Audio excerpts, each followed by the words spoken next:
નમસ્કાર. આજના આપણા આ ખાસ વિશ્લેષણમાં સ્વાગત છે.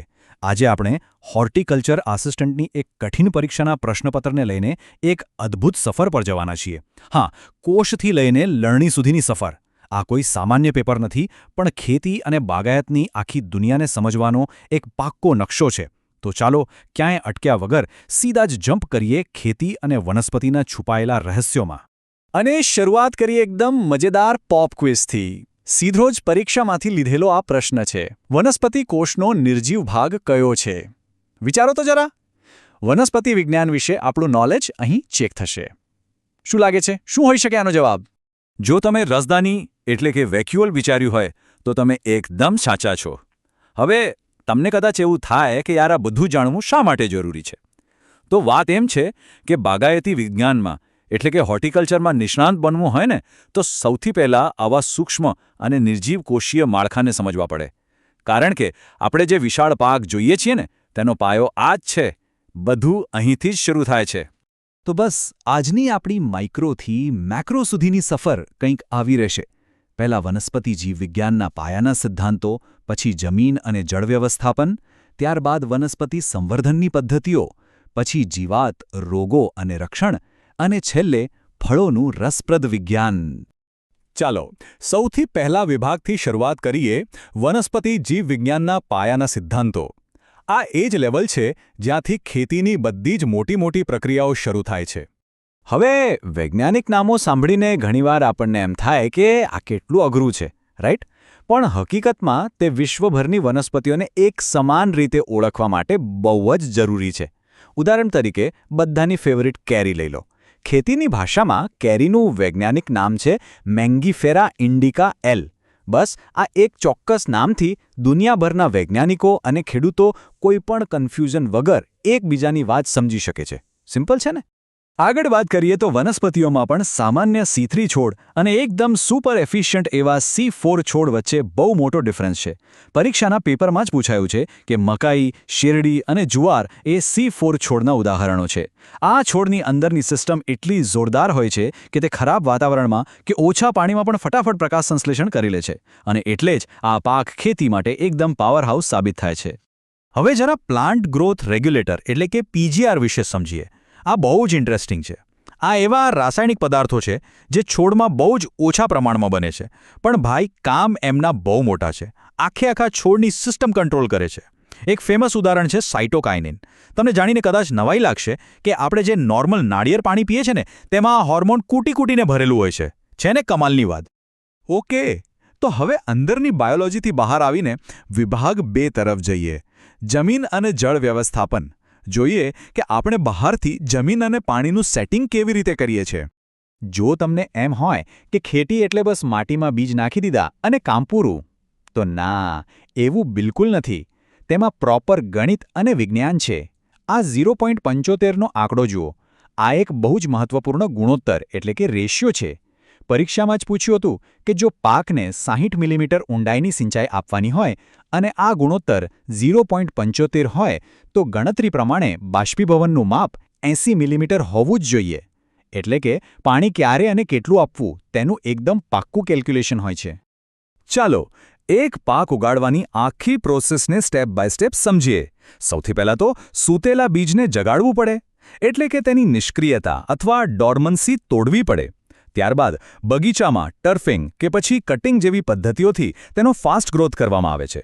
અને છેલ્લે છોડની આસપાસની માટીમાં ભેજ જળવાઈ રહે અને પાણી ઉડી ન જાય તે માટે તેને મલ્ચિંગથી કવર કરવામાં આવે છે. એકદમ લોજિકલ સિક્વન્સ, રાઈટ? અને હા, ખેતરમાં રોપણી વખતે જગ્યાનું સેટિંગ પણ બહુ જ અગત્યનું છે. ઉદાહરણ તરીકે પરીક્ષાનો જ એક પ્રશ્ન લઈએ. જો કેળાના પાકને 1.8 બાય 1.8 મીટરના અંતરે વાવવામાં આવે તો ભૌમિતિક ગણતરી મુજબ 1 હેક્ટર જમીનમાં એક્ઝેક્ટ 3086 છોડ વાવી શકાય. આ ગણતરી આપણને શીખવાડે છે કે જમીનના એક ઇંચનો મેક્સિમમ અને બેસ્ટ ઉપયોગ કેવી રીતે કરવો. બરાબર. હવે આગળ વધીએ વિભાગ 3 પર: વનસ્પતિ સંવર્ધનની પદ્ધતિઓ. બીજ સિવાય પણ છોડને મલ્ટીપ્લાય કરવાની કળા અહીં આપણે જોઈશું. હોર્ટિકલ્ચરિસ્ટના ટૂલકિટમાં ઘણી બધી અલગ ટેકનિક્સ હોય છે. જરા લિસ્ટ પર નજર નાખો.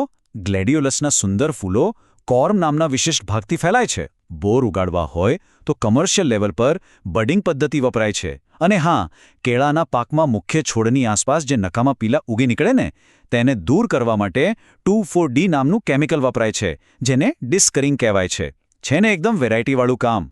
હવે વાર્તામાં એન્ટ્રી થાય છે વિલનની. વિભાગ 4 જીવાત, રોગો અને રક્ષણ. પાકને નુકસાન પહોંચાડનારા ખતરાઓ વિશે વાત કરીએ. આ ટેબલ જુઓ. આ એક આખી ખતરનાક જાળ છે. જેમ કે એસ્પરજિલસ નામની ફૂગ અફ્લાટોક્સિન જેવું ઝેર પેદા કરે છે. પછી કેળામાં જે વિનાશક બંચી ટોપ રોગ આવે છે ને તે પેન્ટાલોનિયા નિગ્રોનર્વોસા નામના કીટક એટલે કે એફિડ દ્વારા ફેલાય છે. અને ડુંગળી તથા લસણ માટે થ્રિપ્સ નામની જીવાત માથાનો દુખાવો છે. આ બધું જોઈને સમજાય છે કે એક સાવ નાનકડું કીટક પણ આખા ખેતરમાં કેવો હાહાકાર મચાવી શકે છે. પણ એક મિનિટ, બધી ફૂગ કંઈ ખરાબ નથી હો. પ્રશ્નપત્રમાં એક બહુ મસ્ત સોલ્યુશન આપ્યું છે, ટ્રાઇકોડર્મા સ્પીસીસ. આ કોઈ સામાન્ય ફૂગ નથી, આ આપણી મિત્ર ફૂગ છે. માટીમાં રહેલા રોગોનો નાશ કરવા માટે તેનો એક શક્તિશાળી બાયો કંટ્રોલ એજન્ટ તરીકે ઉપયોગ થાય છે. મતલબ કે આ એક એવું માઇક્રોસ્કોપિક યુદ્ધ છે જ્યાં કુદરતનો જ ઉપયોગ કરીને પાકનું રક્ષણ કરવામાં આવે છે. એકદમ અમેઝિંગ, ખરું ને? હવે રોગો તો ઠીક, પણ અમુક શારીરિક ખામીઓ પણ પાક બગાડી નાખે છે. ઉદાહરણ તરીકે, જો કેરીમાં કોઈ ખામી સર્જાય તો તેમાં સ્પોન્જી ટિશ્યુ બની જાય છે.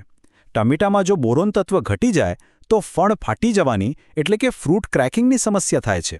અને રીંગણમાં ક્યારેક જે કડવાશ લાગે છે ને તે તેમાં રહેલા ગ્લાયકો એલ્કલોઇડને કારણે હોય છે. વિચારો, એકાદ નાના તત્વની કમી પણ હજારો રૂપિયાનો પાક બગાડી શકે છે. અને હવે છેલ્લો અને સૌથી સ્વાદિષ્ટ પડાવ, વિભાગ 5 ફળોનું વિજ્ઞાન.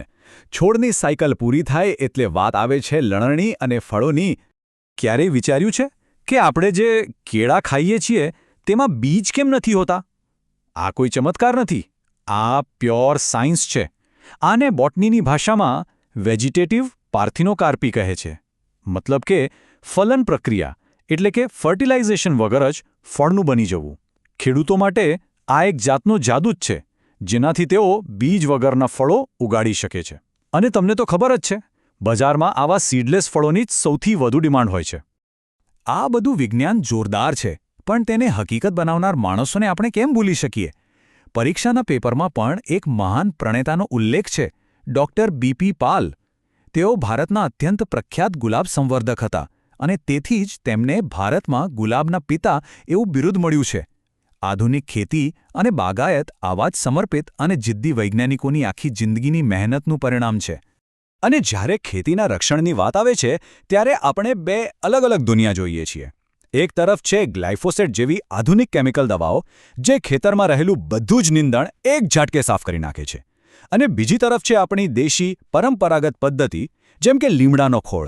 આ ખોળ જમીનની અંદર રહેલી સફેદ કીડીઓ સામે એકદમ ટાર્ગેટેડ અને અસરકારક રક્ષણ આપે છે. આધુનિક અને પારંપરિક બંને પદ્ધતિઓનું પોતાનું આગવું મહત્વ છે.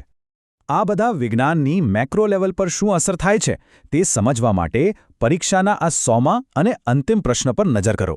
પીળી ક્રાંતિ એટલે કે યલો રિવોલ્યુશન. આ ક્રાંતિએ સીધું જ તેલીબિયાના ઉત્પાદનને બૂસ્ટ કર્યું. આ એ જ વિજ્ઞાન અને એ જ મેનેજમેન્ટ છે જેણે આખા દેશના ઉત્પાદનને એટલું વધારી દીધું કે લાખો કરોડો લોકોની જરૂરિયાતો પૂરી થઈ શકી. That's really a game changer. તો દોસ્તો, આજના આપણા એક્સપ્લેનરના અંતે એક બહુ જ મોટો અને વિચારવા જેવો સવાલ ઊભો થાય છે.